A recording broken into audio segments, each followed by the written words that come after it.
Belajar Islam dan Bahasa Arab. Inna anzalnahu Qur'anan Arabiyyan la'allakum ta'qilun. Sesungguhnya kami menurunkannya berupa Al-Quran dengan berbahasa Arab agar kamu memahaminya. Assalamualaikum warahmatullahi wabarakatuh. Alhamdulillah, pada pertemuan pertama kali ini insya Allah kita akan membahas tentang pengantar ilmu bahasa Arab. Ilmu bahasa Arab memiliki beberapa cabang ilmu. Di antaranya adalah ilmu nahwu, ilmu sorof, ilmu mantiq, ilmu balaghah, ilmu arud, dan ilmu lainnya. Namun di antara banyak cabang ilmu bahasa Arab, ada dua ilmu yang harus dikuasai oleh pemula, yakni ilmu nahwu dan ilmu sorof.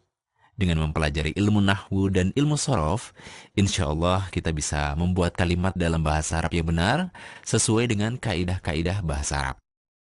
Adapun ilmu-ilmu lainnya seperti ilmu mantiq, ilmu balaghah, dan ilmu arud sudah tidak lagi membicarakan cara membuat kalimat yang benar dalam bahasa Arab, tetapi sudah sampai pada cara membuat kalimat dengan indah, baik susunannya maupun maknanya.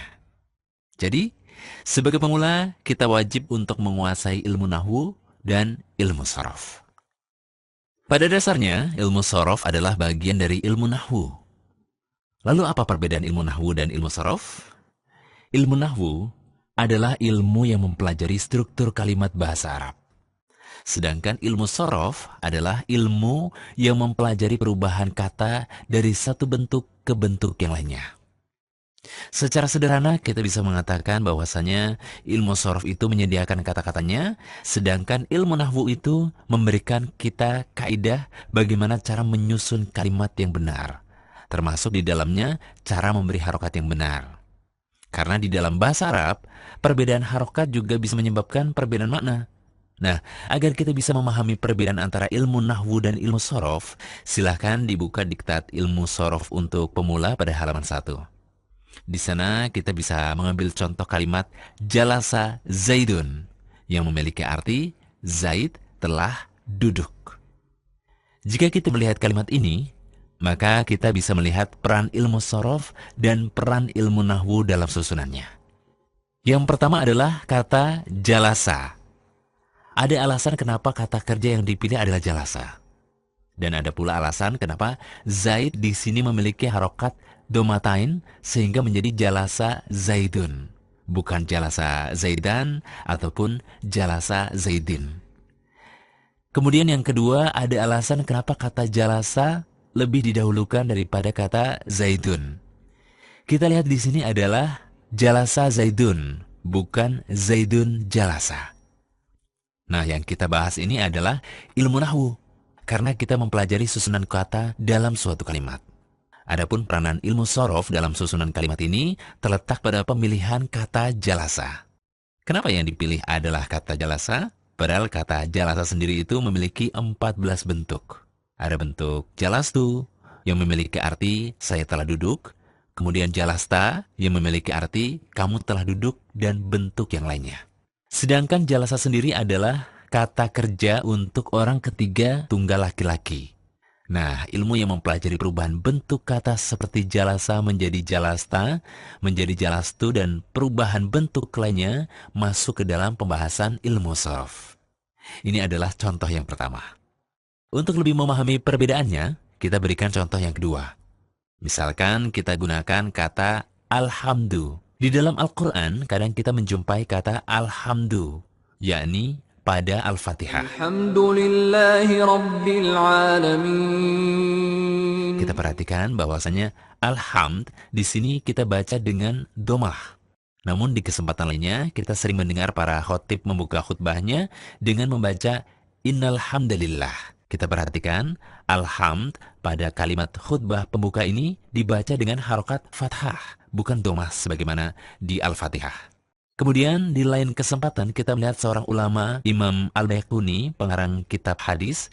Beliau membuka kitabnya dengan mengatakan abda'u bilhamdi. Ia membaca kata alhamd dengan kasrah. Nah, perbedaan penyebutan harokat dari alhamdu, alhamda, dan alhamdi pada 3 contoh yang sudah saya jelaskan tadi dibahas dalam ilmu nahwu. Karena dalam ilmu nahwu, harokat itu sangatlah penting. Bahkan perbedaan harokat bisa menyebabkan perbedaan makna. Contohnya misalkan kita menggunakan kata doroba yang memiliki arti memukul. Jika kita menyusun kalimat doroba Zaidun bakron, maka maknanya adalah Zaid memukul Bakar. Akan tetapi bila kita membacanya sebagai doroba Zaidan Bakar, maka maknanya adalah Bakar memukul Zaid. Perhatikan bahwa perbedaan harokat di sini bisa merubah pelaku menjadi korban atau objek. Ini semua insya Allah akan dibahas dalam ilmu nahwu. Selanjutnya kita akan melihat contoh pengaplikasian ilmu sorof. Kita masih menggunakan kata yang tersusun dari ha, mim, dan dal. Dan semua kata ini memiliki akar makna yang sama, yakni tidak jauh dari arti pujian. Contohnya pada Al-Fatihah. Kita membaca Alhamdulillahirabbil alamin. Segala puji bagi Allah, Tuhan semesta alam. Alhamdu memiliki arti segala puji bagi Allah. Kemudian kita sering mendengar istilah tahmid. Ada unsur ha, mim, dan dal pada kata tersebut. Dan kata ini maknanya tidak jauh dari kata pujian. Tahmid adalah istilah untuk zikir dari Alhamdulillah. Kemudian nama Rasul kita, Nabi kita yang mulia, Sallallahu Alaihi Wasallam adalah Muhammad. Ada unsur ha, mim, dan dal, yang artinya orang yang dipuji atau terpuji. Kemudian Rasulullah juga dinamai dengan Ahmad. Juga ada unsur ha, mim, dan dal pada kata tersebut. Dan kata Ahmad ini maknanya adalah orang yang paling terpuji. Kemudian nama-nama Islami yang sering digunakan oleh kaum muslimin seperti Hamid yang maknanya adalah orang yang memuji, Mahmud yang artinya orang yang dipuji, dan ada pula yang bernama Hamdi yang maknanya adalah pujianku. Ada unsur ha, mim, dan dal pada kata tersebut. Kita bisa melihat bahwa untuk kata ha, mim, dan dal memiliki banyak sekali variasi kata. Dan inilah yang dibahas di dalam ilmu sharaf. Kesimpulannya, ilmu nahwu adalah ilmu yang mempelajari susunan kalimat, baik harokatnya maupun letaknya. Adapun ilmu sharaf adalah ilmu yang mempelajari perubahan bentuk kata dari suatu bentuk ke bentuk yang lainnya. Ilmu nahwu dan ilmu sharaf sering disebut oleh para ulama dengan istilah ilmu alat. Karena memang ilmu ini adalah alat atau kunci untuk membuka cakrawala Islam dan mempelajari seluruh cabang ilmu Islam. Tidak mungkin kita bisa mempelajari tafsir dengan baik kecuali setelah kita memahami bahasa Arab. Tidak mungkin kita bisa memahami hadis Rasulullah dengan baik kecuali setelah kita mempelajari bahasa Arab. Tidak mungkin kita bisa memahami lautan ilmu yang luas dari para ulama yang kita jumpai pada kitab-kitab mereka kecuali setelah kita mempelajari bahasa Arab. Jadi benarlah perkataan seorang penyair yang mengatakan bahwa an-nahwu aula awalan ayyu'lama idil kalamu dunahu la yufhama. Ilmu nahwu yang mencakup ilmu sharaf adalah ilmu pertama yang paling utama untuk dipelajari.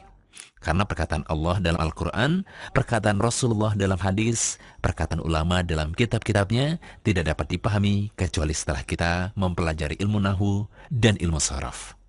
Oleh karena itu, ikhwan dan akhwat, marilah kita berdoa kepada Allah Subhanahu wa Ta'ala agar kita diberi kemudahan untuk mempelajari ilmu nahwu dan ilmu sharaf. Demikian pelajaran kita yang pertama. Semoga apa yang saya berikan bermanfaat untuk semua. Wassallallahu ala nabi Muhammadin wa ala alihi wa sahbihi wassalam. Wassalamualaikum warahmatullahi wabarakatuh.